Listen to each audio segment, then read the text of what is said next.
Selamat sore, kita bertemu di mata kuliah Audit Sistem Informasi di pertemuan ke-11 ya.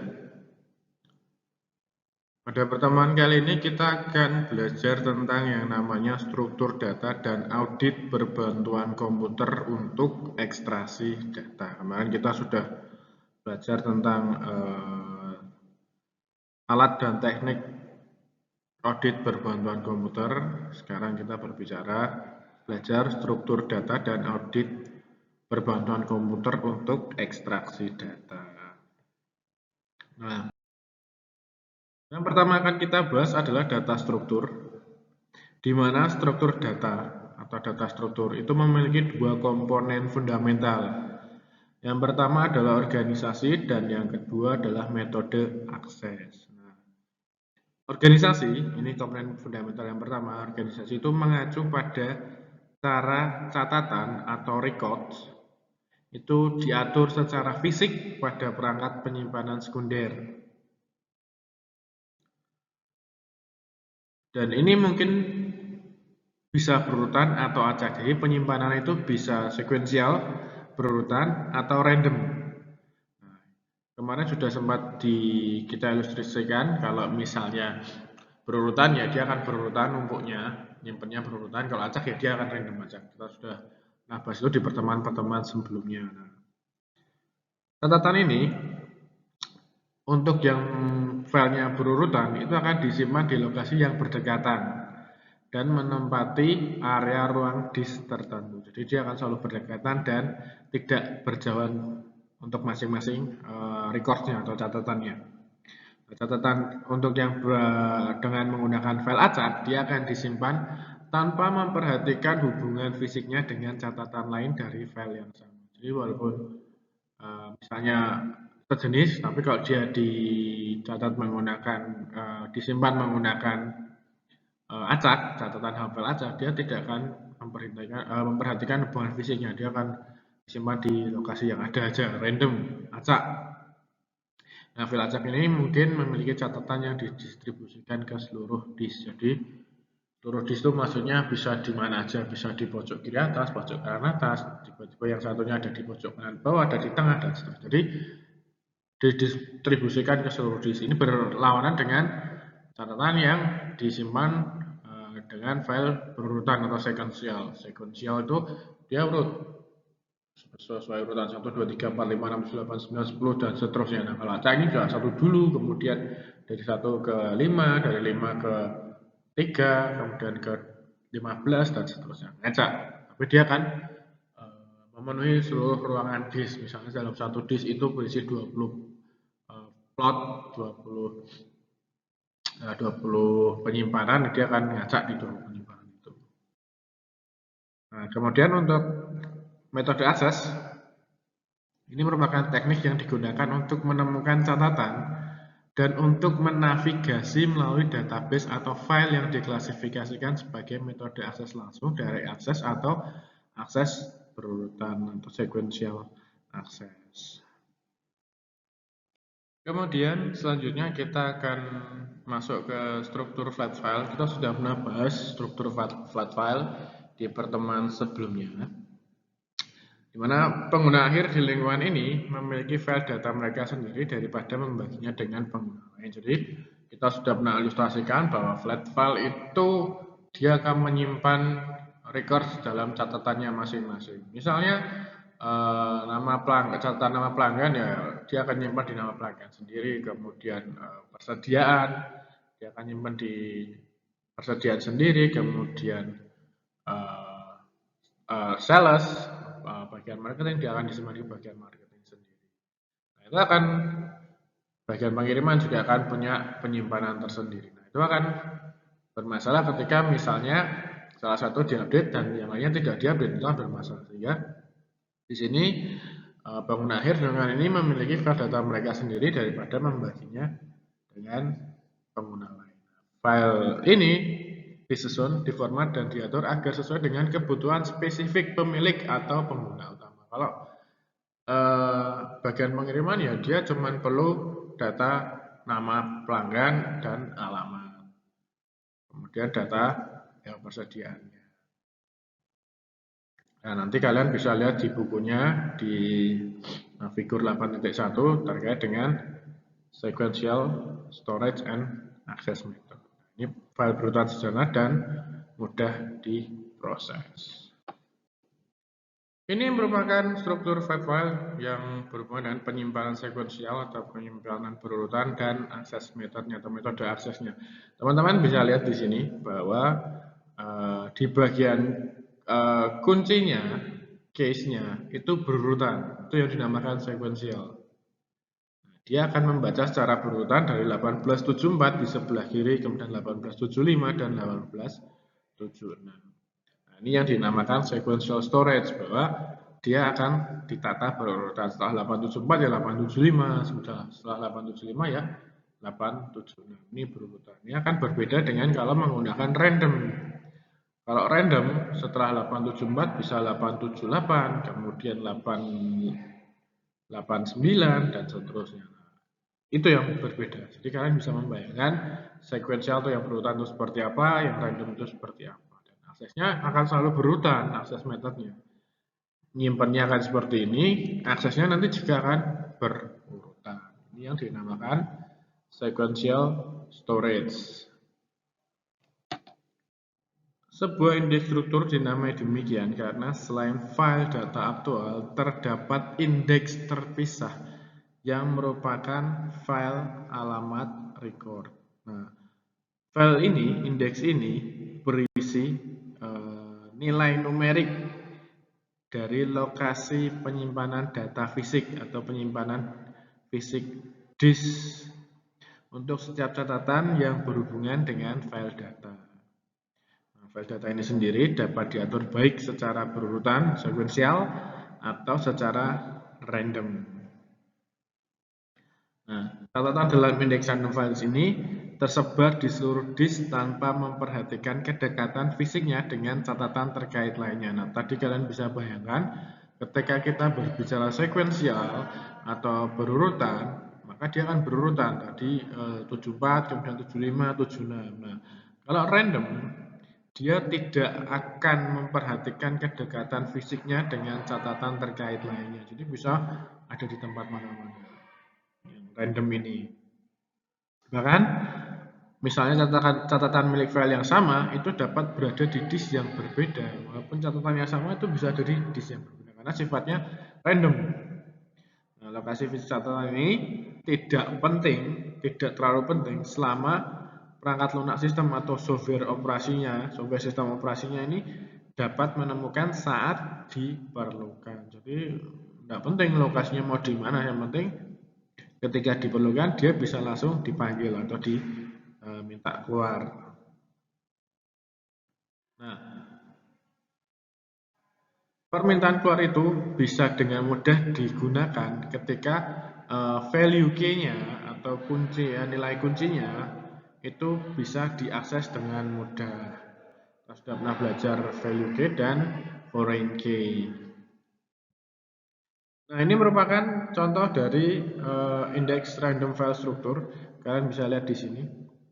Key value-nya itu ngacak, tidak urut, tapi dia sudah bisa dipastikan key value-nya. Nah, catatannya juga di situ record address-nya, alamat record address-nya ada di macam-macam record address.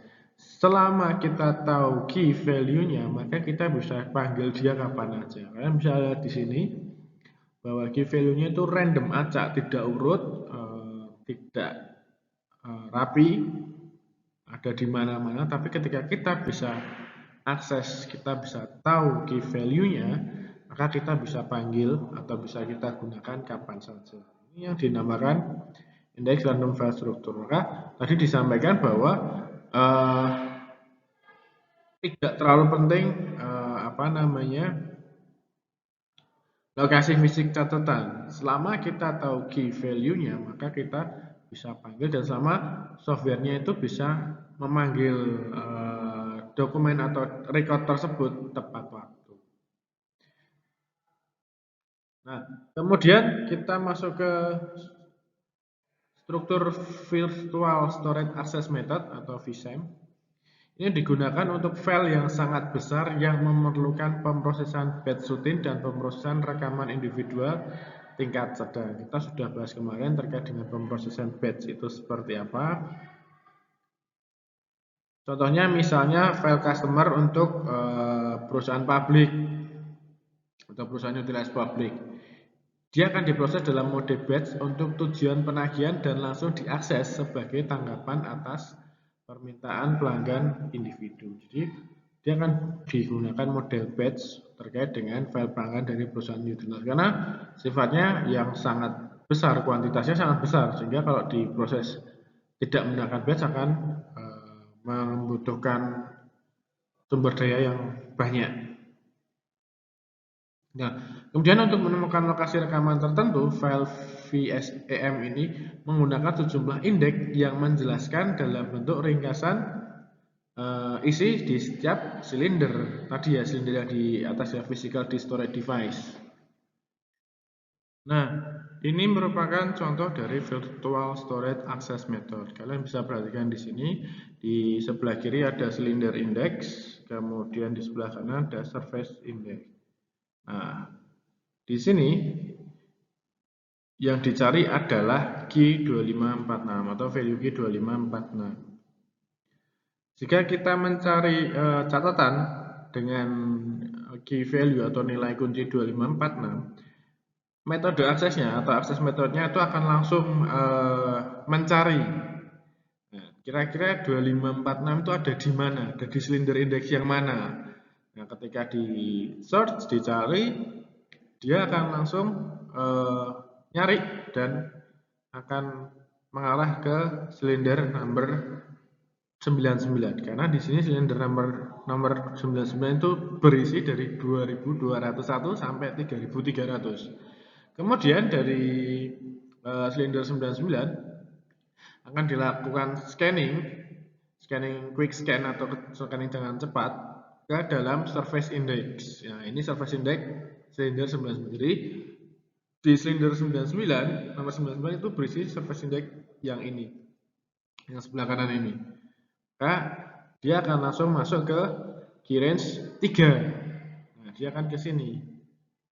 Karena 3 ini berisi dari 2500 sampai 2600 dan yang kita cari adalah 2546. Nah, di sini dijelaskan bahwa dia akan mencari di silinder 99, kemudian surface 3 dari surface 3 dari silinder 99 secara sequentially ya, karena ini berurutan 0, 1, 2, 3, 4 dan seterusnya. Jadi dia berurutan dan di silinder numbernya juga berurutan.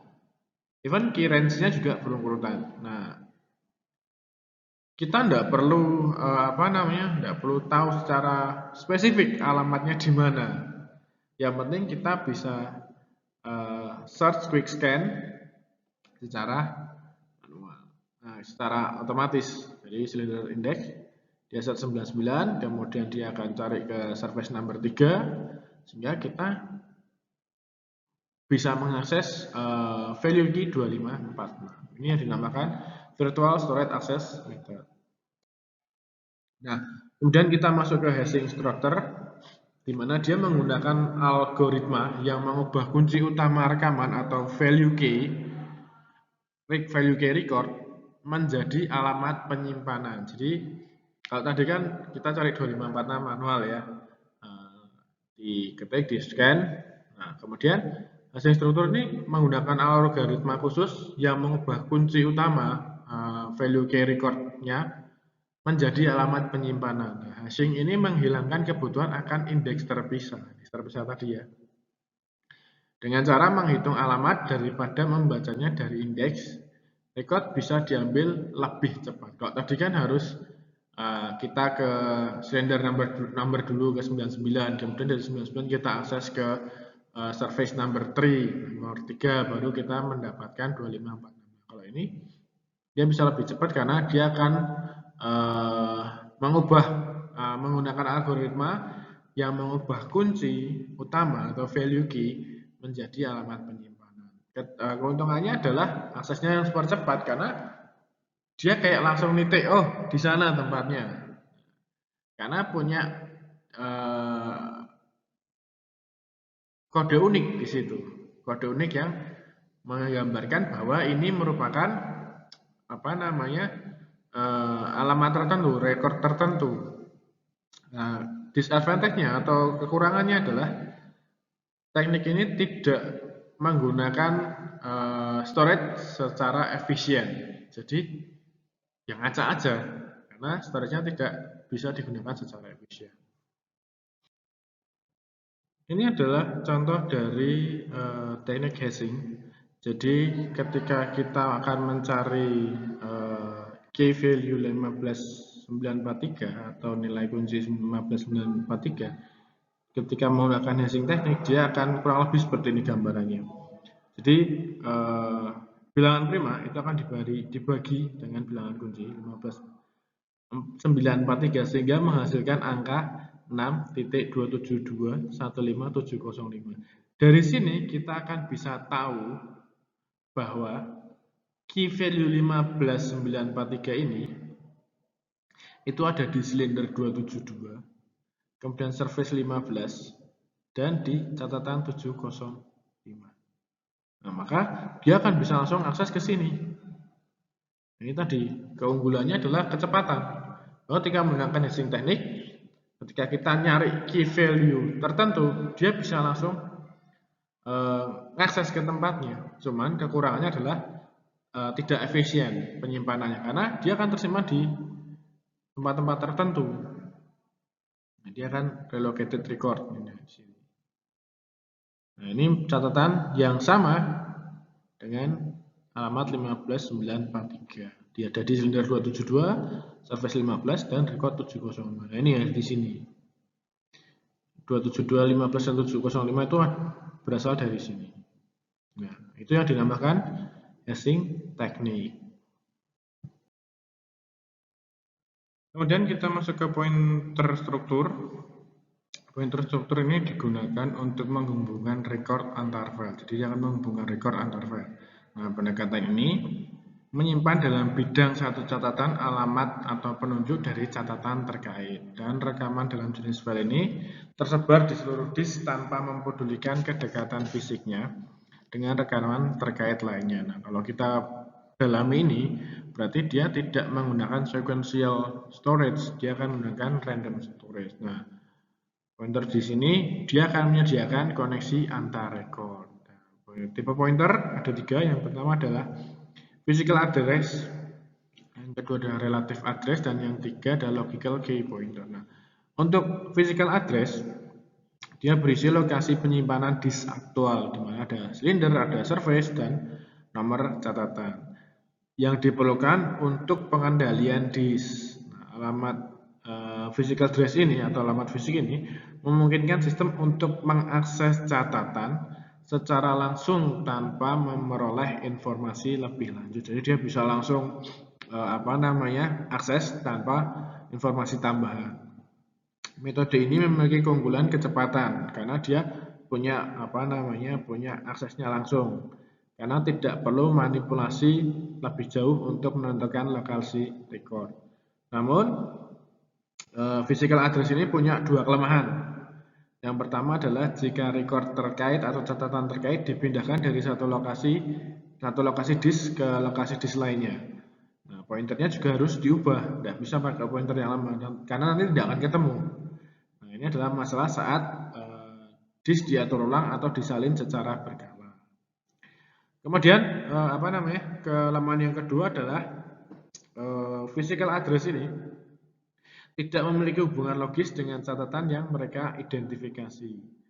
Maka jika penunjuknya hilang atau rusak dan tidak dapat dipulihkan, catatan yang dirujuknya juga akan hilang. Jadi ini kelemahannya ada 2. Kalau recordnya catatan dipindahkan, dia akan harus diubah pointernya. Yang kedua, kalau hilang atau rusak, maka dia catatannya juga akan hilang atau rusak. Yang kedua adalah relative address. Relative address pointer ini berisi relatif dari catatan dalam file. Jadi dia berisi posisi relatif dari catatan dalam file. Misalnya, penunjuk dapat menentukan catatan ke 135 dalam file. Nah, ini harus dimanipulasi lebih lanjut untuk mengubahnya menjadi alamat fisik yang sebenarnya. Software di sini berperan penting untuk menghitung dengan menggunakan alamat fisik dari awal file, kemudian panjang setiap record dalam file, dan alamat relatif dalam record yang dicari. Dan yang ketiga adalah logical key pointer, berisi kunci utama atau primary key dari catatan terkait. Nah, nilai kunci ini kemudian diubah menjadi alamat fisik record dengan algoritma hashing. Nah, yang hashing ini menggunakan logical key pointer. Nah, kita lihat di sini, ini ada linked list file. Kalian bisa lihat di sini bahwa first record dalam catatan dalam list dalam daftar adalah 124. Kemudian dia akan berhubungan sama 125, 126, 127 dan 128. Ya, ini berisi last record in the list, last record in the list. End of file, ini EOF to end of file. Dia akan menghubungkan catatan dalam file. Ini merupakan figur atau diagram gambar tentang pointer di dalam dan di antara file. Kita bisa lihat di sini previous record di 4456, dia merupakan data. Kemudian dia nyambung dulu ke pointer to remittance advice record. Kemudian dia juga nyambung ke pointer sales invoice record, dan dia next recordnya dia akan ke account receivable file. Setelah akun piutang, dia masuk ke sini. Yang pertama dia akan remittance, kemudian sales invoice record. Remittance dia akan masuk ke first remittance advice for customer 4456. Kemudian next recordnya ke next remittance advice for 4456 dan seterusnya sampai end of filenya itu adalah remittance advice file.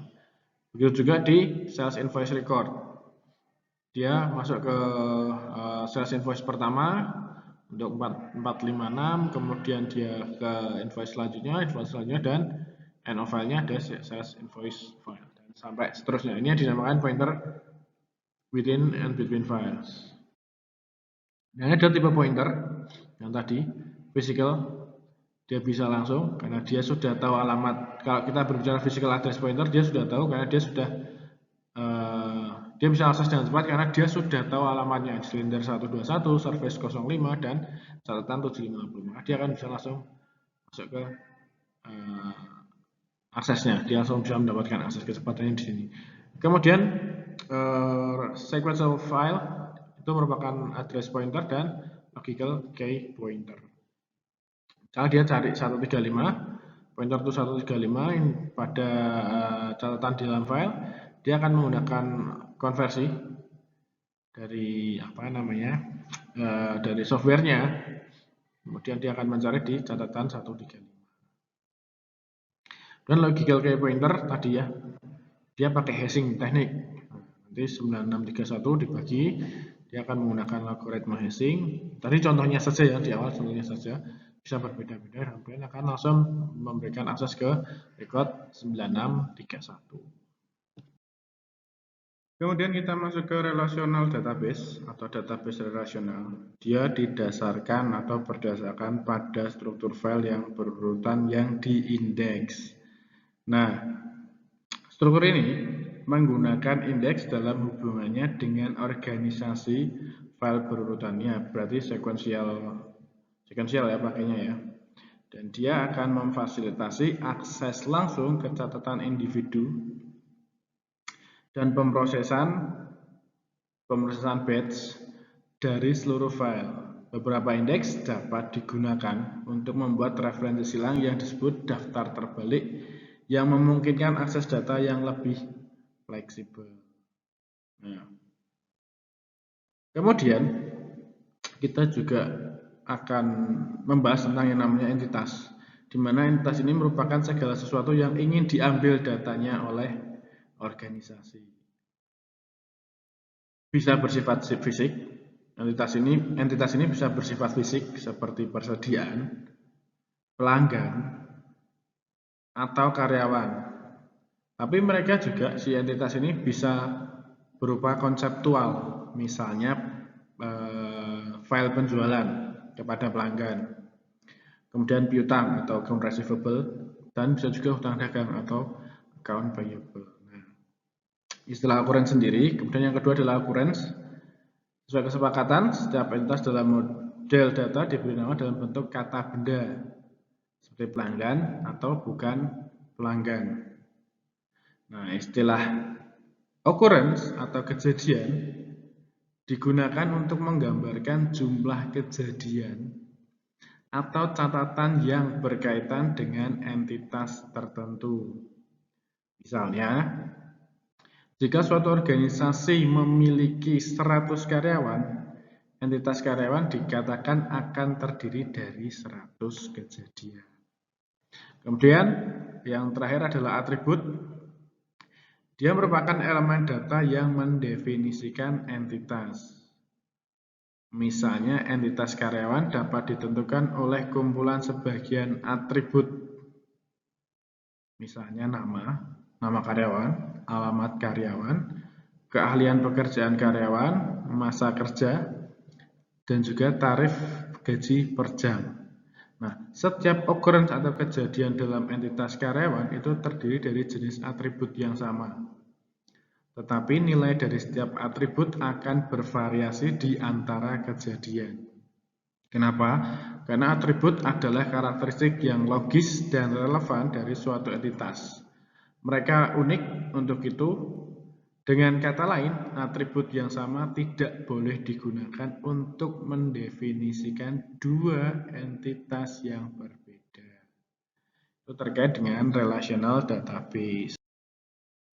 Kemudian kita masuk ke asosiasi dan kardinalitas, di mana garis berlabel yang menghubungkan dua entitas dalam model data menjelaskan sifat asosiasi di antara keduanya. Nanti kita akan lihat contohnya terkait dengan asosiasi dan kardinalitas ini.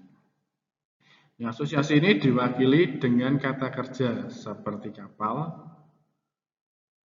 permintaan, atau menerima, sedangkan kardinalitas adalah derajat asosiasi antara dua entitas.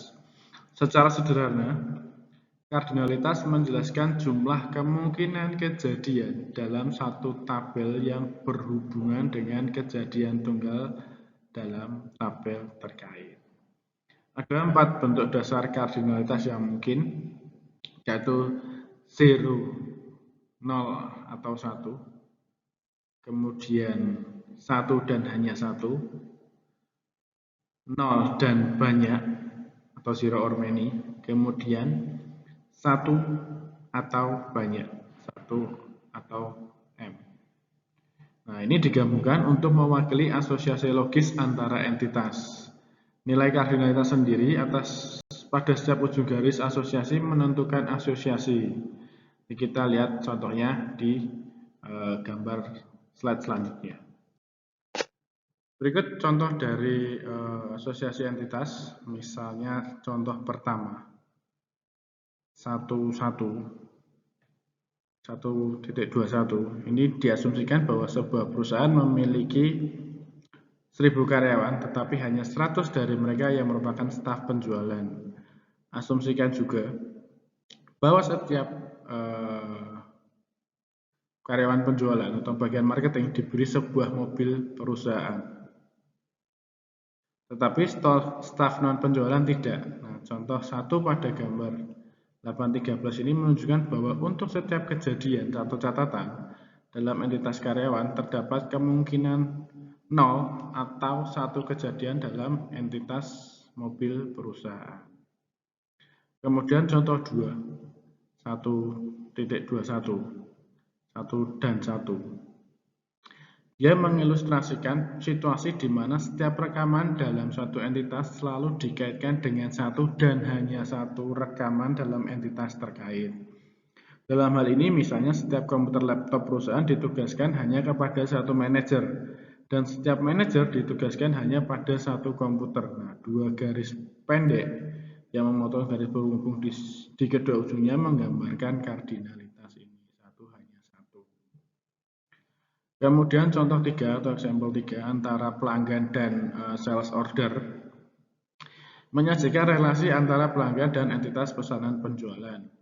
Perhatikan bahwa jumlah minimum catatan pesanan penjualan per catatan pelanggan adalah 0 dan maksimumnya ada banyak. Hal ini karena dalam periode tertentu, tahun atau bulan yang terkait dengan entitas pesanan penjualan, pelanggan tertentu mungkin tidak membeli apapun atau membeli beberapa kalinya. Kalian bisa lihat di sini ada 0 dan banyak. 0 dan banyak. Itu untuk contoh yang ketiga. Kemudian kita masuk ke contoh yang keempat. Mewakili situasi di mana setiap item persediaan tertentu dipasok oleh satu dan hanya satu vendor, dan setiap vendor memasok satu atau banyak item persediaan berbeda ke perusahaan. Ini ya, ini satu dan hanya satu, bisa memasok satu atau banyak. Nah, jadi misalnya vendor A itu bisa mengakses persediaan berupa 1, 2, 3, 4 atau cuma bisa mengakses persediaan 1 atau bisa mengakses dua jenis barang, bisa 1 jenis barang, bisa 2 jenis barang, bisa 3 jenis barang, bahkan bisa 15 jenis barang. Itu 1 terhadap banyak, 1 dan M. Kemudian contoh kelima adalah M dan M. Nah, untuk mengilustrasikan asosiasi banyak ke banyak, gunakan kembali hubungan vendor dan persediaan pada contoh keempat. Namun, kebijakan perusahaan yang sekarang ini membeli jenis persediaan yang sama dari banyak pemasok. Manajemen dapat memilih melakukan ini untuk memastikan bahwa mereka mendapatkan harga terbaik atau menghindari ketergantungan pada pemasok tunggal.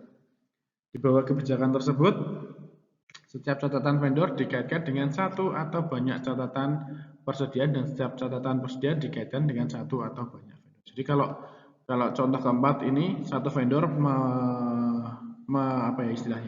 satu vendor menyediakan atau mensuplai banyak persediaan ke perusahaan. Nah, kalau yang contoh kelima, banyak vendor bisa menyuplai banyak persediaan. Jadi kalau di sini misalnya barangnya gula, di sini gula, kemudian kopi, teh itu dipasok dari vendor A. Nah, di sini vendor A, B, C, D bisa memasok gula, teh, kopi dan sebagainya dengan yang sama, sehingga akan muncul competitiveness di situ. Perusahaan bisa mencari vendor dengan harga yang paling kompetitif dan kualitas yang paling bagus. Nah, ini contoh dari hubungan entitas asosiasi. Kemudian kita masuk ke data anomali.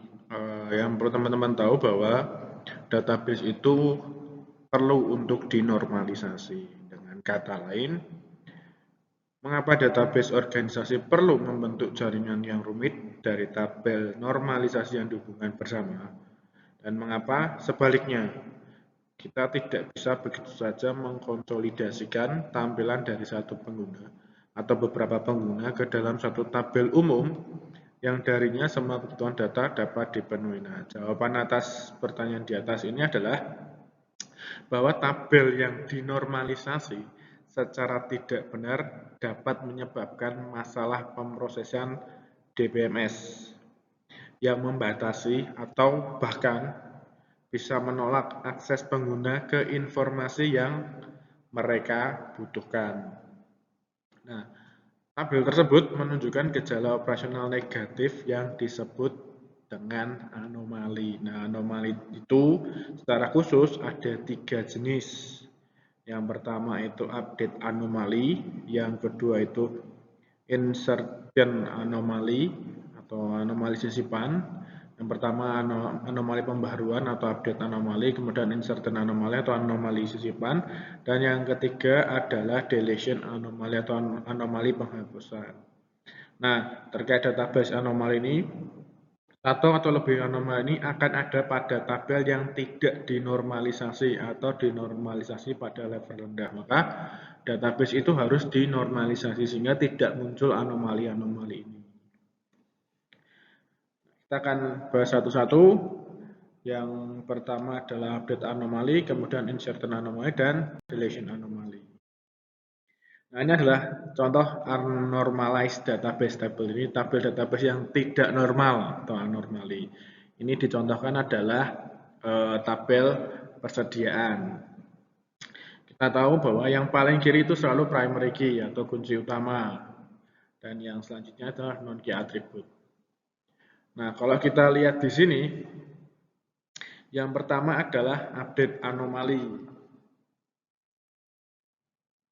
Update anomali ini dihasilkan dari redundansi data atau kelebihan data dalam tabel yang tidak dinormalisasi. Nah, ilustrasinya teman-teman bisa lihat di sini di supplier number 22. Ini ya di supplier number 22. Dia menyediakan masing-masing dari 3 item inventaris.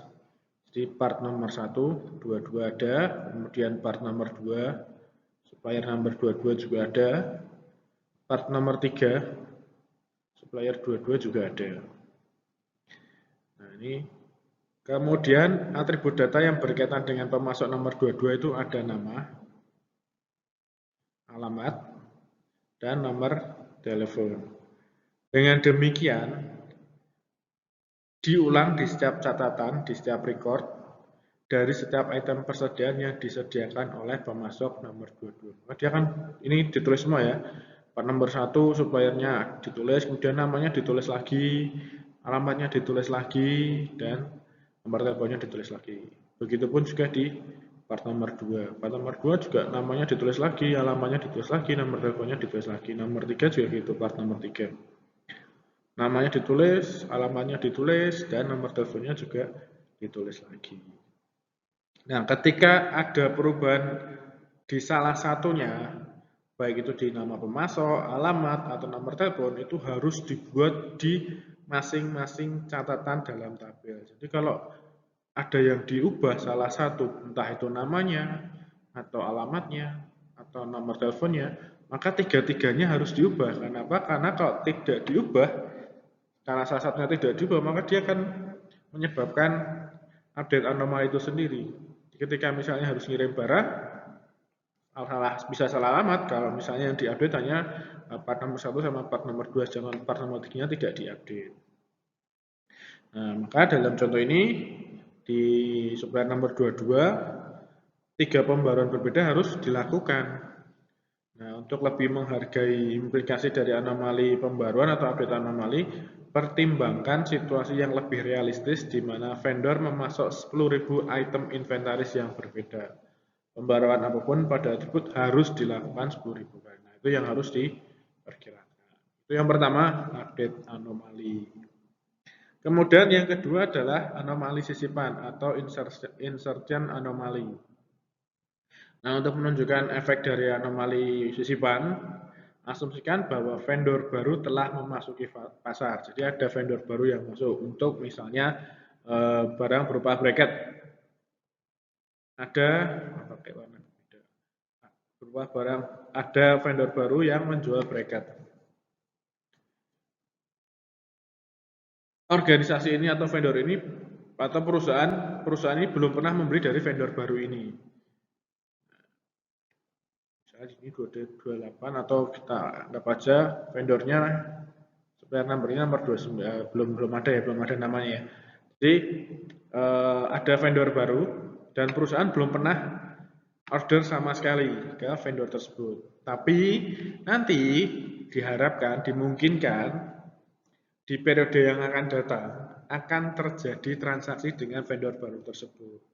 Nah, sementara itu si perusahaan pengen menambahkan vendor ke dalam database. Namun hal itu tidak bisa dilakukan karena primary key-nya. Nah, primary key-nya ini untuk tabel persediaan adalah nomor part. Nah, nomor part ini. Sedangkan vendor ini belum pernah melakukan transaksi sehingga belum memasok perusahaan dengan persediaan apapun. Sehingga data pemasoknya tidak bisa dimasukkan ke dalam tabel. Nah, kalau teman-teman lihat di sini kan primary-nya atau kunci utamanya adalah part number 1, 2, 3. Nah, kalau perusahaan belum pernah melakukan transaksi dengan vendor baru, maka vendor baru tersebut tidak akan bisa dimasukkan ke dalam tabel persediaan. Itu yang dinamakan insertion anomaly atau anomali sisipan. Kemudian yang ketiga adalah deletion anomaly atau anomali penghapusan. Nah, kalau anomali penghapusan ini melibatkan penghapusan data yang bisa jadi tidak disengaja dari sebuah tabel. Misalnya ilustrasinya pemasok nomor 27, kita pakai warna biru, pemasok nomor 27. Nah, di sini pemasok 27 itu hanya mensuplai atau menyediakan satu barang atau satu item bagi perusahaan, yaitu part nomor 1. Ini ya, part nomor 1. Nah, jika organisasi atau jika perusahaan menghentikan item persediaan ini dan menghapusnya dari tabel, maka data terkait pemasok nomor 27 ini akan dihapus, akan terhapus. Jadi kalau misalnya perusahaan menghapus part nomor 1, maka data perusahaan vendor nomor 27, supplier nomor 27, itu akan terhapus, ikut terhapus.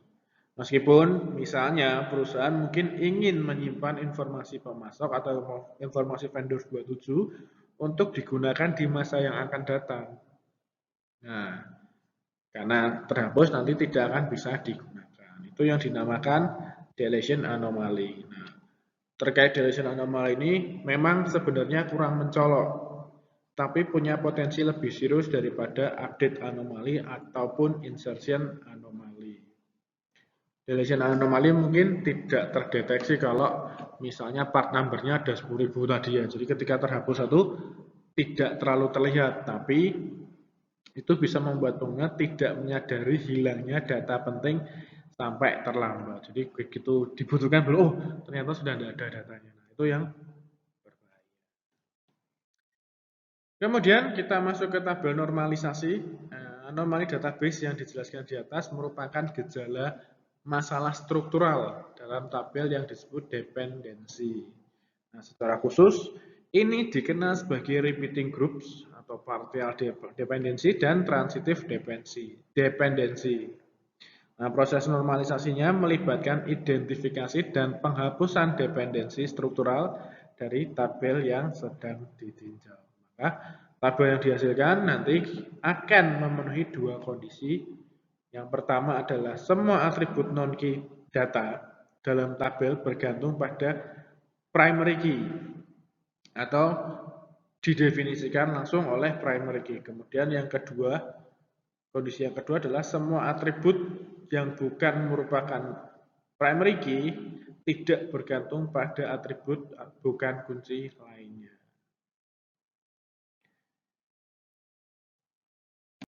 Kemudian kita masuk ke desain relational database atau database relasional.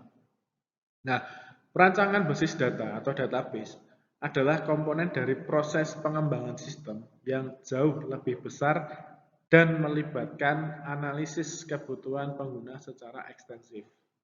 Fokusnya ada pada 6 fase desain basis data di bawah ini yang secara kolektif nanti akan dikenal sebagai pemodelan tampilan. Ada 6 fase, yang pertama adalah identifikasi entitas.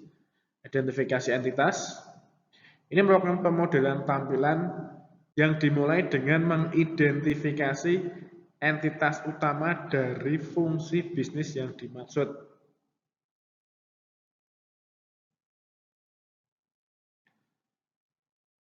Yang perlu diingat adalah bahwa entitas adalah hal-hal yang ingin diambil datanya oleh organisasi. Kita sempat bahas itu sebelumnya.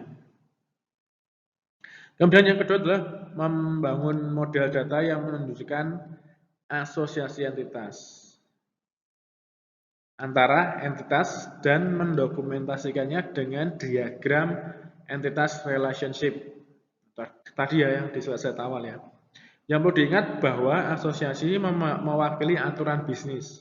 Kadang-kadang aturannya jelas dan sama untuk semua organisasi. Misalnya seperti ini. Asosiasi normal antara entitas pelanggan dan entitas pesanan penjualan adalah 1:M. Nah, ini menandakan bahwa satu pelanggan dapat melakukan banyak pesanan selama penjualan.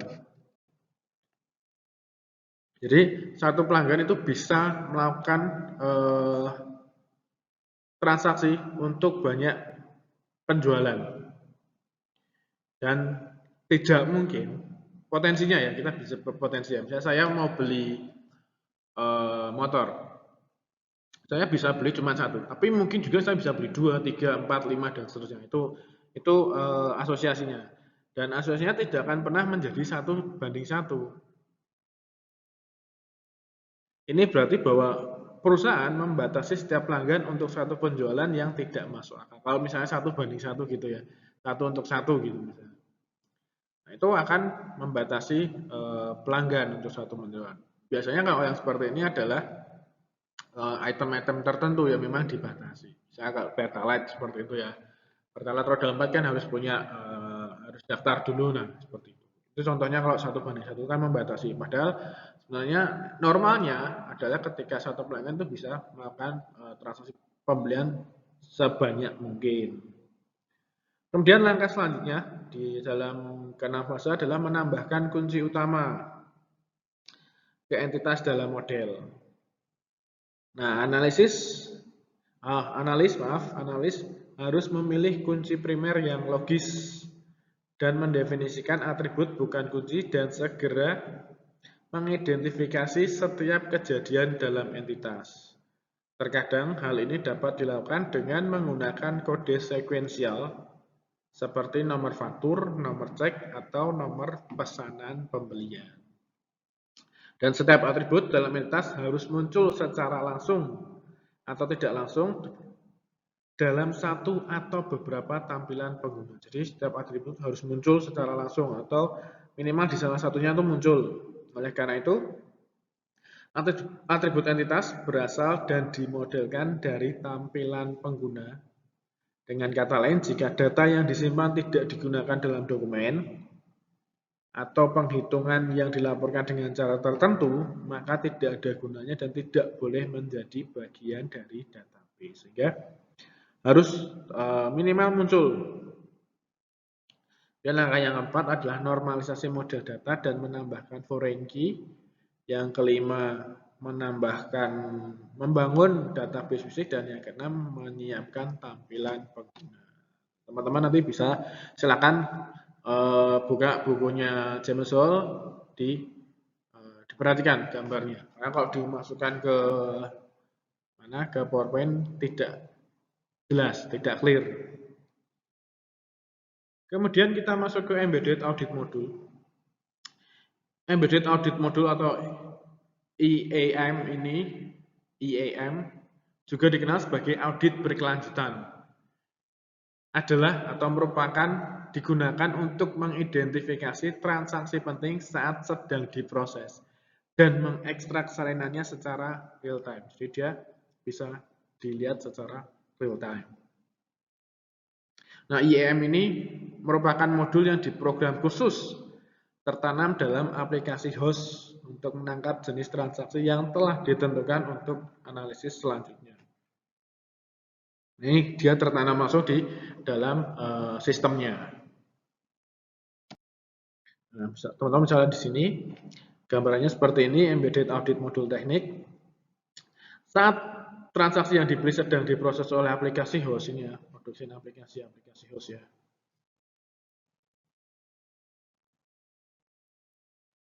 Salinan transaksi disimpan dalam file audit untuk pemeriksaan selanjutnya. Kemudian dia akan disimpan di sini, audit file, untuk pemeriksaan selanjutnya. Nah, pendekatan IEM ini memungkinkan transaksi yang dipilih untuk di-capture selama periode audit. Nah, transaksi yang tercapture itu akan bisa diakses oleh auditor secara real time. Nah, ini bisa diakses secara real time karena ini by system ya. pada akhir periode atau kapan saja selama periode tersebut masih berjalan. Sehingga secara signifikan IEM ini atau Embedded Audit Modul Teknik ini bisa mengurangi jumlah pekerjaan yang harusnya dilakukan auditor dalam hal mengidentifikasi transaksi signifikan untuk melakukan pengujian substantif. Ini sangat-sangat membantu auditor untuk memperingkas pekerjaannya. Nah, untuk memulai pengambilan data, auditor harus menentukan kepada IEM parameter dan ambang batas materialitas dari transaksi yang ditetapkan untuk di-capture. Jadi dia harus menetapkan dulu parameter dan ambang batas materialitasnya. Karena itu sebagai batasan. Kalau lebih dari ini maka akan bermasalah, kalau kurang dari ini jadi biasa saja. Misalnya ini contohnya. Auditor menetapkan ambang batas materialitas itu sebesar 50 juta misalnya. Untuk transaksi yang diproses oleh sistem pemrosesan pesanan penjualan. Nah, transaksi yang sama dengan atau lebih besar dari 50 juta akan masuk ke dalam file IEM. File audit ini ya, dia akan masuk ke ini karena membatasnya 50 juta. Jadi setiap transaksi yang lebih dari 50 juta akan masuk dan tersimpan di audit file ini. Nah, dari sekumpulan transaksi yang masuk ke audit file ini, auditor dapat memilih subset yang akan digunakan untuk pengujian substantif. Nah, bagaimana kalau transaksinya kurang dari 50 juta? Ya, maka dia tidak akan masuk atau akan diabaikan oleh IEM. Jadi kalau misalnya ambang batas yang ditetapkannya ada 50 juta, ya transaksi yang di bawah 5 juta, 50 juta itu akan diabaikan oleh IEM. Nah, kemudian kita masuk ke generalized audit software atau audit software umum. Nah, sebut saja GAS gitu ya. GAS ini memungkinkan auditor untuk mengakses file data yang dikodekan secara elektronik dan melakukan berbagai operasi pada isinya. Di mana dia akan mendapatkan akses ke struktur flat file. Karena ini contohnya adalah kita yang ditampilkan, contoh sederhananya adalah simple file struktur flat file. Nah, dalam contoh ini, dalam gambar ini, file persediaan,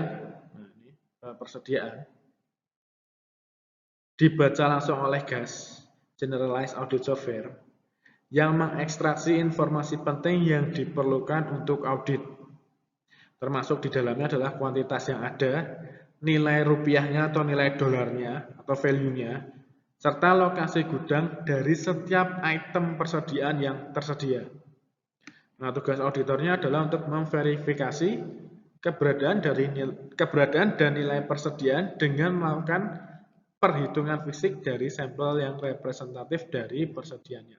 Jadi dia si auditor ini akan memverifikasi keberadaan dan nilai persediaan fisiknya. Maka atas dasar ambang materialitas yang sudah diberikan oleh auditor, GAS ini akan memilih catatan sampel dan menyiapkan laporan yang berisi informasi yang diperlukan. Ini yang dinamakan GAS.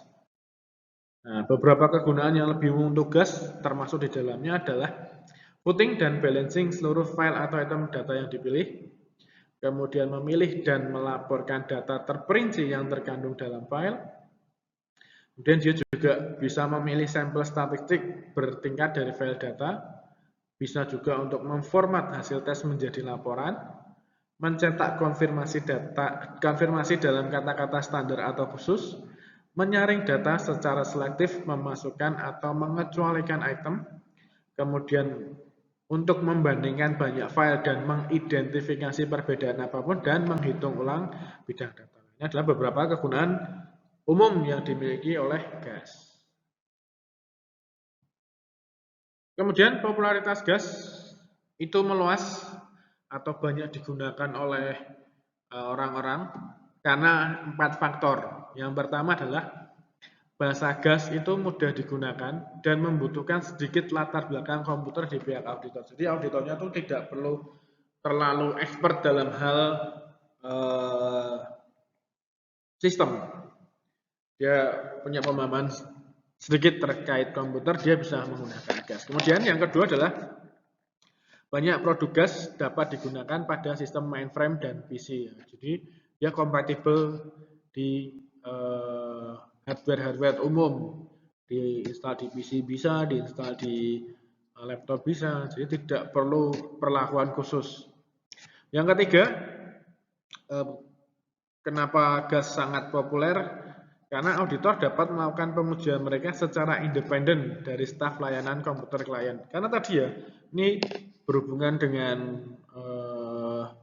yang pertama, auditor nggak perlu ekspor di bidang sistem atau komputer, maka ketergantungannya terhadap bagian IT perusahaan yang diaudit itu semakin kecil. Nah, ketika ketergantungannya itu semakin kecil, maka auditor bisa lebih independen. Dia bisa lebih independen untuk menilai terkait dengan perusahaan yang diaudit. Dan yang keempat, GAS sendiri dapat digunakan untuk mengaudit data yang disimpan di sebagian besar struktur dan format file. Dia kompatibelnya baik. Kemudian yang terakhir adalah ACL software. Nah, kantor akuntan publik mengembangkan versi kepemilikan GAS yang mereka gunakan dalam audit klien mereka. Salah satunya adalah ACL atau Audit Common Language. Nah, ACL ini dirancang sebagai metabahasa bagi auditor untuk mengakses data yang disimpan dalam berbagai format digital dan mengujinya secara komprehensif. Jadi ini memang dikembangkan untuk KAP. Nah, bahkan banyak masalah yang terkait dengan akses struktur data yang kompleks itu bisa diselesaikan atau bisa dikerjakan oleh interface Open Database Connectivity ODBC dari ACL ini. Jadi ACL ini sangat bagus karena dia bisa menyelesaikan struktur data yang kompleks. Nah, fitur yang ada di dalam ACL itu ada data file definition, kemudian ada customizing view,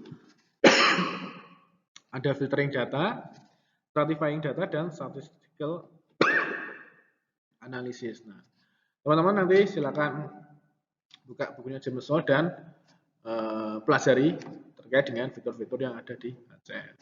Demikian materi audit sistem informasi pada pertemuan ini. Jika nanti ada yang mau ditanyakan, silakan langsung komen di YouTube. Demikian, sukses buat kalian.